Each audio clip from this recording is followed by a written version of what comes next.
Have you ever felt a sense of déjà vu when looking at the news? Like we've seen these headlines before: booming markets, political tensions, new technologies changing everything. What if I told you this isn't just a feeling, but a pattern, a massive repeating cycle that has shaped human history for centuries? This is the core of the cyclical thesis, and today we're going to decode it. So, what exactly is the cyclical thesis? Imagine history not as a straight line, but as a spiral. We're always moving forward, but we pass through similar phases again and again. These phases are driven by huge, powerful forces. We call them macro signals. Think of them as the big picture clues that tell us where we are in the cycle. One of the most famous models comes from Ray Dalio, who identified 3 major cycles that influence everything: the long-term debt cycle, the internal order and disorder cycle, and the external order and disorder cycle. Let's break them down. First, the long-term debt cycle. This one spans about 50 to 75 years. Starts when money is cheap and easy to borrow. Businesses expand, people feel wealthy, and everyone is optimistic. This is the boom. But eventually, debt grows faster than income. To control this, central banks raise interest rates. Suddenly, borrowing gets expensive. This leads to a bust, a recession, or even a depression, where debts are restructured and the system resets. We saw a major reset after 2008, and some argue we're nearing the end of another long cycle right now. Next is the internal order and disorder cycle. This one is all about what's happening inside a country. When times are good and wealth is growing, society is generally stable. But as the gap between the rich and the poor widens, tensions rise. People feel the system is unfair. This can lead to populism, political polarization, and social unrest. Sound familiar? These signals of internal conflict are a key indicator that the cycle is shifting towards a more chaotic and unstable phase. Finally, we have the external order and disorder cycle. This looks at the relationships between countries. When a dominant global power provides stability like the US has for the last 70 years, we have a period of relative peace and globalization. But as new powers rise to challenge the old one, competition intensifies. We see trade wars, technological rivalries, and even military conflicts. This struggle for global dominance is a classic sign that the world order is being reshaped, marking a critical turning point in the cycle. So, where are we now? When you look at the macro signals, the picture is pretty clear. We have record levels of global debt, pointing to the late stages of a debt cycle. We see deep political divisions and social unrest in many countries, indicating a peak in the internal disorder cycle. And we're witnessing a major power competition between the US and China, signaling a shift in the external order cycle. When all 3 of these cycles align, it creates a period of massive change and uncertainty, what Dalio calls a paradigm shift. It's a time when the rules of the game are rewritten. It happened in the 1930s and 40s, and the cyclical thesis suggests we're living through another one right now. But this isn't about predicting doomsday. It's about understanding the patterns of history so we can navigate the future more wisely. By recognizing these macro signals, we can see the bigger picture and prepare for the changes ahead. History doesn't repeat itself exactly, but it certainly rhymes. And understanding that rhythm is the key to making sense of our chaotic world. What do you think? Are we trapped in a loop, or can we break the cycle? Let me know your thoughts in the comments below. Ever wondered how the pros protect their money, especially during uncertain times? It's not about chasing the next big thing. It's about something called insider liquidity. Today, we're pulling back the curtain on this powerful concept and showing you exactly how to safeguard your investments. This is your masterclass in capital preservation. So what is insider liquidity? It's a strategy used by savvy investors to ensure they have access to cash without selling their core assets at the wrong time. Think of it as a financial safety net. It is about building a fortress around your capital so you can withstand market storms and even seize opportunities when others are panicking. It's the key to not just surviving, but thriving. Let's break this down into what we call Phase 1 of financial resilience. This initial phase is all about defense. Before you even think about aggressive growth, you need to make sure your foundation is rock solid. The first step is to create a tiered liquidity system. Your first tier is your emergency fund, 3 to 6 months of living expenses, and a high-yield savings account. This is your immediate, no questions asked cash. It's not for investing. It's for life's curveballs. The second tier is your near cash reserve. This could be in short-term bonds, money market funds, or other low-risk, easily accessible investments. This isn't your everyday spending money, but you can get to it within a few days to a week without taking a big hit. This tier acts as a buffer, preventing you from having to sell your long-term investments, like stocks or real estate, during a market downturn just to cover an unexpected expense. This is crucial. Selling assets in a down market is one of the fastest ways to destroy wealth. Insider liquidity prevents this forced selling. Now, let's talk about the insider part of this strategy. It's about being proactive, not reactive. Insiders, the pros, regularly review and rebalance their liquidity levels. They don't just set it and forget it. As your income, expenses, or life circumstances change, your liquidity needs will change too. Set a quarterly reminder to check in on your cash reserves. Has your cost of living gone up? Did you get a raise? Adjust accordingly. Another insider tip is to stress test your plan. Imagine a worst-case scenario. You lose your job, and the stock market drops 30% simultaneously. Would your liquidity plan hold up? How long could you last without selling your core holdings? Running these mental drills helps you identify weaknesses in your strategy before they become real-world problems. It builds true financial resilience. It's not about being pessimistic. It's about being prepared. Building this liquidity fortress isn't the most glamorous part of investing, but it is the most important for long-term success. It's the difference between being a forced seller in a panic and a calm, opportunistic buyer. By mastering these Phase 1 principles, you're not just protecting your capital, you're giving yourself the freedom and security to build lasting wealth. You're adopting the mindset of a professional investor. So take a hard look at your finances today. Do you have a clear, tiered liquidity plan? Have you stress tested it? This is your blueprint for financial security. Hey, don't wait for a crisis to find out you're not prepared. Have you ever walked past a half-empty office building and wondered what's really going on? The world of commercial real estate, or CRE, is facing a massive shakeup. And some of the biggest players in finance are placing huge bets on its future. Welcome to the high-stakes game between hedge funds and commercial real estate. Let's break it down. After the pandemic, the way we work changed forever. Remote and hybrid models became the new normal, leaving countless office spaces, retail stores, and other commercial properties with 4 lease signs. This created what many are calling the CRE crisis. Vacancy rates have soared, and property values have started to tumble. For property owners with massive loans, this is a nightmare scenario. But here's where it gets interesting. While many see a crisis, hedge funds see an opportunity. These financial giants have been quietly accumulating or buying up distressed commercial real estate assets and debt at bargain basement prices. Why? They're betting on a comeback. They believe that eventually the market will recover and the properties they bought for pennies on the dollar will be worth a fortune. This strategy is known as distressed asset investing. Hedge funds are essentially vultures, but in the financial world, they circle struggling assets, wait for the right moment, and then swoop in. They're not just buying buildings. They're buying the loans tied to those buildings. If a borrower defaults, the hedge fund can take control of the property itself. It's a bold and risky move, but the potential payoff is enormous. So how is this reshaping the market? On one hand, hedge funds are providing much-needed liquidity. They're buying assets that no one else wants, which can help stabilize the market and prevent a complete collapse. They have the capital and the risk appetite to hold these properties for the long term, waiting for the economy to turn around.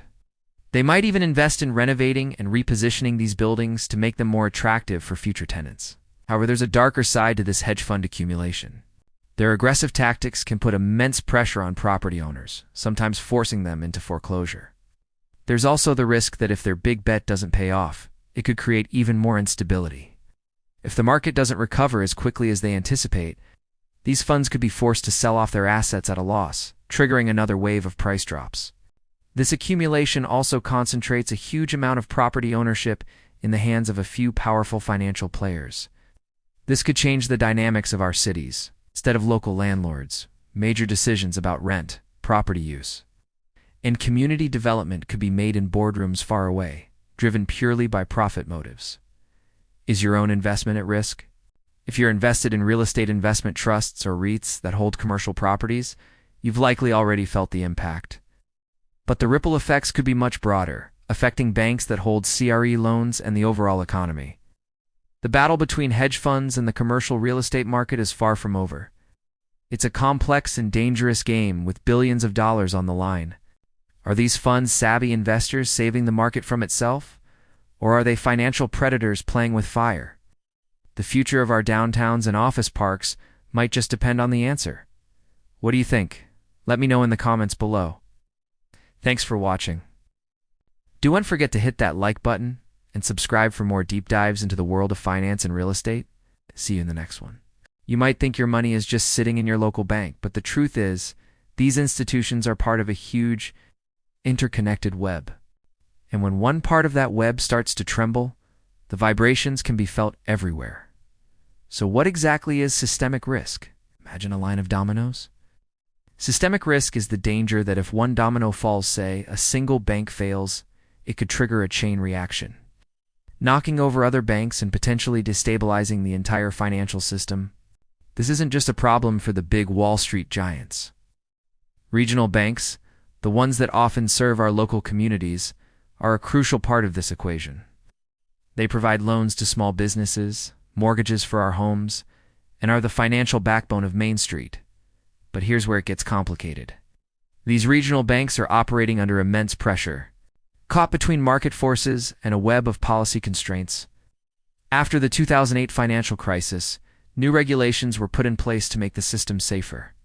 While well-intentioned, some of these rules can unintentionally squeeze regional banks. For example, they might have to hold more capital, which sounds good, but it can also limit their ability to lend money out to the community. When lending tightens, local economies can slow down, businesses can't expand, new jobs aren't created, and the ripple effect begins. This creates a delicate balancing act. On one hand, we need strong regulations to prevent another crisis.